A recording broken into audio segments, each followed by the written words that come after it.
കേരള തൊഴിലുറപ്പ് പദ്ധതിയുടെ 2026 ഏറ്റവും പുതിയ അപ്ഡേറ്റ്സുകൾ, കൂലി നിരക്കിലെ മാറ്റങ്ങളും സാങ്കേതിക പരിഷ്കാരങ്ങൾ, പുതിയ തൊഴിൽ മേഖലകൾ, ഗുണഭോക്താക്കൾക്ക് ലഭിക്കുന്ന അധിക ആനുകൂല്യങ്ങൾ എന്നിവയെക്കുറിച്ചുള്ള വളരെ വിശദമായ വിവരങ്ങളാണ് ഇന്നത്തെ വീഡിയോയിലൂടെ ഷെയർ ചെയ്യുന്നത്. 2026 കേന്ദ്ര സർക്കാർ ആരംഭിച്ച ഈ പദ്ധതി കേരളത്തിൽ ദരിദ്ര കുടുംബങ്ങൾക്ക് വർഷത്തിൽ 100 ദിവസത്തെ ഉറപ്പുള്ള വേതന തൊഴിൽ നൽകുന്ന ഏറ്റവും വലിയ സാമൂഹിക സുരക്ഷാ പദ്ധതിയാണ്. 2026 കേന്ദ്ര സംസ്ഥാന സർക്കാരുകൾ സംയുക്തമായി കൊണ്ടുവന്ന നിരവധി മാറ്റങ്ങൾ പദ്ധതിയുടെ സുതാര്യതയും കാര്യക്ഷമതയും ഗണ്യമായി വർദ്ധിപ്പിച്ചു. കേരളത്തിലെ ഗ്രാമീണ മേഖലയിലെ ലക്ഷക്കണക്കിന് കുടുംബങ്ങൾക്കിപ്പോൾ മെച്ചപ്പെട്ട കൂലിയും ഡിജിറ്റൽ സൗകര്യങ്ങളും കൂടുതൽ വൈവിധ്യമാർന്ന ജോലികളും ലഭിക്കുന്നു. കൂലി വർധനവ് കേന്ദ്ര സർക്കാരിന്റെ ഉപഭോക്തൃ വില സൂചിക അടിസ്ഥാനമാക്കിയുള്ള വാർഷിക പരിഷ്കരണമാണ്. കേരളം ദേശീയ ശരാശരിയേക്കാൾ കൂടുതൽ കൂലി നൽകുന്ന സംസ്ഥാനങ്ങളിൽ ഒന്നായി തുടരുന്നു. കൂലി നൽകുന്നത് DBT വഴി തൊഴിലാളികളുടെ ബാങ്ക് അക്കൗണ്ടിലേക്ക് നേരിട്ടാണ്. ബാങ്ക് അക്കൗണ്ട് ആധാറുമായി ലിങ്ക് ചെയ്യാത്തവർക്ക് കൂലി മുടങ്ങും. 2026 ഏറ്റവും പ്രധാനപ്പെട്ട സാങ്കേതിക update national mobile monitoring system ആപ്പിന്റെ നിർബന്ധിത ഉപയോഗമാണ്.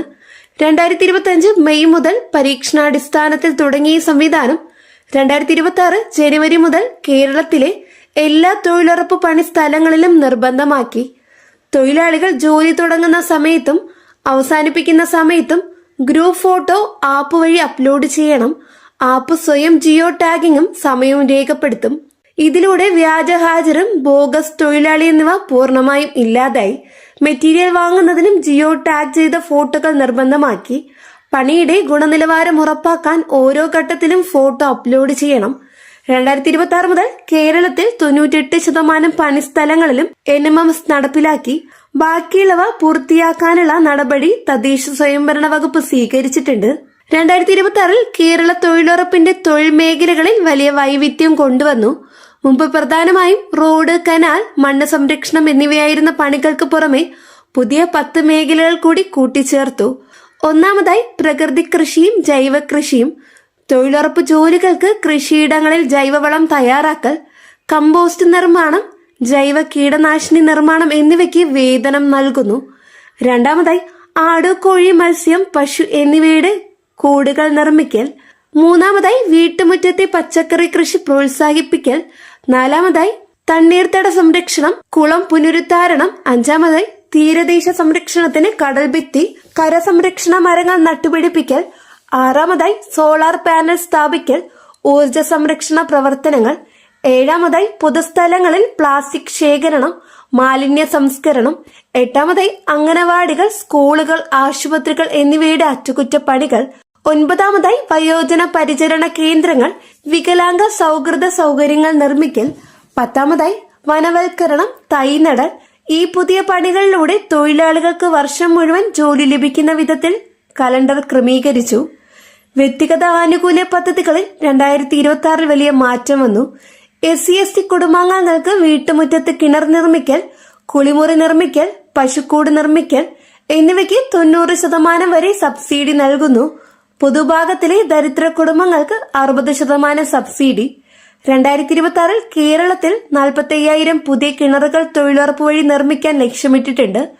കിണർ, കുളിമുറി, വളക്കുഴി എന്നിവയുടെ നിർമ്മാണത്തിന് തൊഴിലാളികൾക്ക് 100% കൂലിയും മെറ്റീരിയൽ ചെലവിന്റെ 60% സർക്കാർ വഹിക്കും. ബാക്കി ഗുണഭോക്താവ് നൽകണം. കന്നുകാലി കൂടുകൾക്കും 1,20,000 രൂപ വരെയാണ് യൂണിറ്റ് ചെലവ്. അതിൽ 90,000 രൂപ വരെ തൊഴിലുറപ്പ് ഫണ്ടിൽ നിന്ന് ലഭിക്കും. ഇനി ജോബ് കാർഡ് സംബന്ധിച്ച അപ്ഡേറ്റുകൾ 2026 പ്രധാനമാണ്.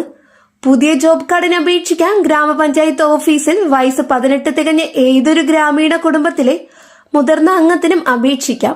അപേക്ഷ നൽകി 15 ദിവസത്തിനുള്ളിൽ ജോബ് കാർഡ് നൽകണം. 15 ദിവസത്തിനുള്ളിൽ ജോലി നൽകിയില്ലെങ്കിൽ തൊഴിൽ നൽകാത്തതിന് നഷ്ടപരിഹാരമുണ്ട്. ദിവസവേതനത്തിന്റെ 4/1 തുകയാണ് നഷ്ടപരിഹാരം. 2026 കേരളത്തിൽ 12,000-ലധികം പുതിയ ജോബ് കാർഡുകൾ വിതരണം ചെയ്തു. ജോബ് കാർഡ് ഒരു കുടുംബത്തിന് ഒന്ന് മാത്രം. കുടുംബത്തിലെ 18 വയസ്സ് തികഞ്ഞ എല്ലാ അംഗങ്ങളുടെയും പേരും ഫോട്ടോയും കാർഡിലുണ്ടാകും. കാർഡ് നഷ്ടപ്പെട്ടാൽ സൗജന്യമായി ഡ്യൂപ്ലിക്കേറ്റ് കാർഡ് കിട്ടും. കൂലി നൽകുന്നതിന് കാലതാമസം ഒഴിവാക്കാൻ 2026 DBT സംവിധാനം കൂടുതൽ ശക്തമാക്കി. തൊഴിൽ പൂർത്തിയായി 15 ദിവസത്തിനുള്ളിൽ കൂലി ബാങ്കിലെത്തണം. വൈകിയാൽ കൂലിയുടെ 5% പ്രതിദിന പലിശ നഷ്ടപരിഹാരമായി കിട്ടും. കേരളത്തിൽ 2026 ജനുവരി മുതൽ ജൂൺ വരെ 92% കൂലിയും 7 ദിവസത്തിനുള്ളിൽ നൽകി. ബാക്കി 8% കേസുകൾ ബാങ്ക് അക്കൗണ്ട് പ്രശ്നങ്ങൾ, ആധാർ ലിങ്ക് ചെയ്യാത്തത് എന്നിവ മൂലം വൈകി. തൊഴിലാളികൾക്ക് കൂലി സ്റ്റാറ്റസ് പരിശോധിക്കാൻ സോഫ്റ്റ്വെയറും വെബ്സൈറ്റും ലഭ്യമാണ്. കൂലി ഇതുവരെ ലഭിക്കാത്തവർ ടോൾ ഫ്രീ നമ്പർ 1800-345-2244 പരാതി നൽകാം. 2026 സ്ത്രീ തൊഴിലാളികൾക്ക് പ്രത്യേക പരിഗണന നൽകി.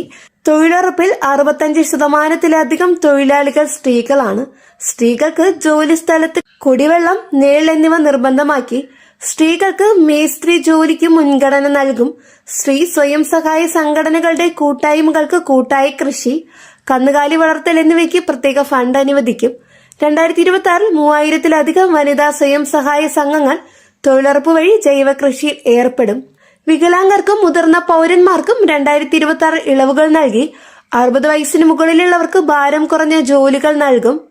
വികലാംഗർക്ക് വീട്ടിലിരുന്ന് ചെയ്യാവുന്ന ജോലികൾ, അതായത് വിത്ത് സംസ്കരണം, തൈ നടൽ, ബാഗുകളിൽ മണ്ണ് നിറയ്ക്കൽ എന്നിവയ്ക്ക് കൂലി നൽകും. 2026 5000-ലധികം വികലാംഗർ തൊഴിലുറപ്പ് രജിസ്റ്റർ ചെയ്ത് ജോലി ചെയ്യുന്നുണ്ട്. സുതാര്യത ഉറപ്പാക്കാൻ സോഷ്യൽ ഓഡിറ്റ് 2026 കൂടുതൽ ശക്തമാക്കി. ഓരോ 6 മാസത്തിലും ഗ്രാമസഭയിൽ തൊഴിലുറപ്പ് പണികളുടെ സോഷ്യൽ ഓഡിറ്റ് നടക്കും. തൊഴിലാളികൾക്ക് തന്നെ പണിയുടെ രേഖകൾ പരിശോധിക്കാം. തട്ടിപ്പ് കണ്ടെത്തിയാൽ ഉദ്യോഗസ്ഥർക്കെതിരെ നടപടിയെടുക്കും. 2026 കേരളത്തിൽ 200-ലധികം ഉദ്യോഗസ്ഥർക്കെതിരെ സോഷ്യൽ ഓഡിറ്റിൽ കണ്ടെത്തിയ ക്രമക്കേടിന് നടപടിയെടുത്തു. പുതിയ പദ്ധതികൾ 2026 കേരളം ആവിഷ്കരിച്ചത് തൊഴിലുറപ്പിനെ കൂടുതൽ ജനകീയമാക്കി. ജലജീവൻ മിഷനുമായി സംയോജിപ്പിച്ച് ഓരോ വീട്ടിലും കുടിവെള്ള കണക്ഷൻ എത്തിക്കുന്ന പൈപ്പ് ലൈൻ സ്ഥാപിക്കൽ തൊഴിലുറപ്പ് വഴി നടത്തുന്നു.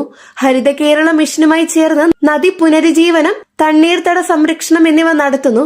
പൊതുമരാമത്ത് വകുപ്പുമായി ചേർന്ന് ഗ്രാമീണ റോഡുകൾ അറ്റകുറ്റപ്പണി ചെയ്യുന്നു. കൃഷി വകുപ്പുമായി ചേർന്ന് ജൈവകൃഷി പ്രോത്സാഹിപ്പിക്കുന്നു. ഗുണഭോക്താക്കൾ ശ്രദ്ധിക്കേണ്ട കാര്യങ്ങൾ ഇവയാണ്.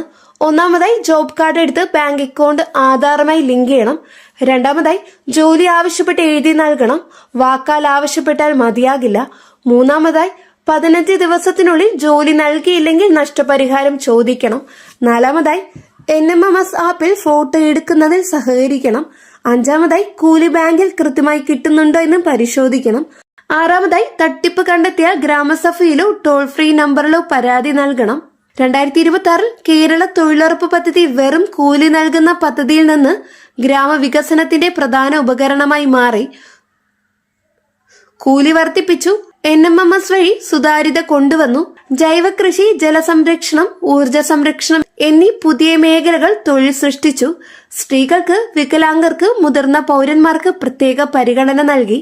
കേരളത്തിലെ ഗ്രാമീണ കുടുംബങ്ങൾക്ക് വർഷം മുഴുവൻ ഉറപ്പുള്ള വരുമാനവും സ്വന്തം പ്രദേശത്തിന്റെ വികസനത്തിൽ പങ്കാളിത്തവും ഉറപ്പാക്കുന്ന പദ്ധതിയായി തൊഴിലുറപ്പ് മാറി. അർഹരായ എല്ലാവരും ജോബ് കാർഡ് എടുത്ത് ഈ ആനുകൂല്യം വിനിയോഗിക്കണം. വളരെ പ്രധാനപ്പെട്ട ഇൻഫർമേഷൻ ആണ് ഈ വീഡിയോയിലൂടെ ഷെയർ ചെയ്തിട്ടുള്ളത്. ഈ ഒരു വീഡിയോ നിങ്ങൾക്ക് യൂസ്ഫുൾ ആയെന്ന് വിശ്വസിക്കുന്നു. വീഡിയോ ഉപകാരപ്പെട്ടുവെങ്കിൽ ചാനൽ സബ്സ്ക്രൈബ് ചെയ്യുക. തൊട്ടടുത്ത് കാണുന്ന ബെല്ലൈക്കൺ അമർത്താനും മറക്കരുത്. നെക്സ്റ്റ് അപ്ഡേറ്റ്സുമായിട്ട് വീണ്ടും പുതിയൊരു വീഡിയോ കാണാം. എല്ലാവർക്കും നന്ദി, നമസ്കാരം.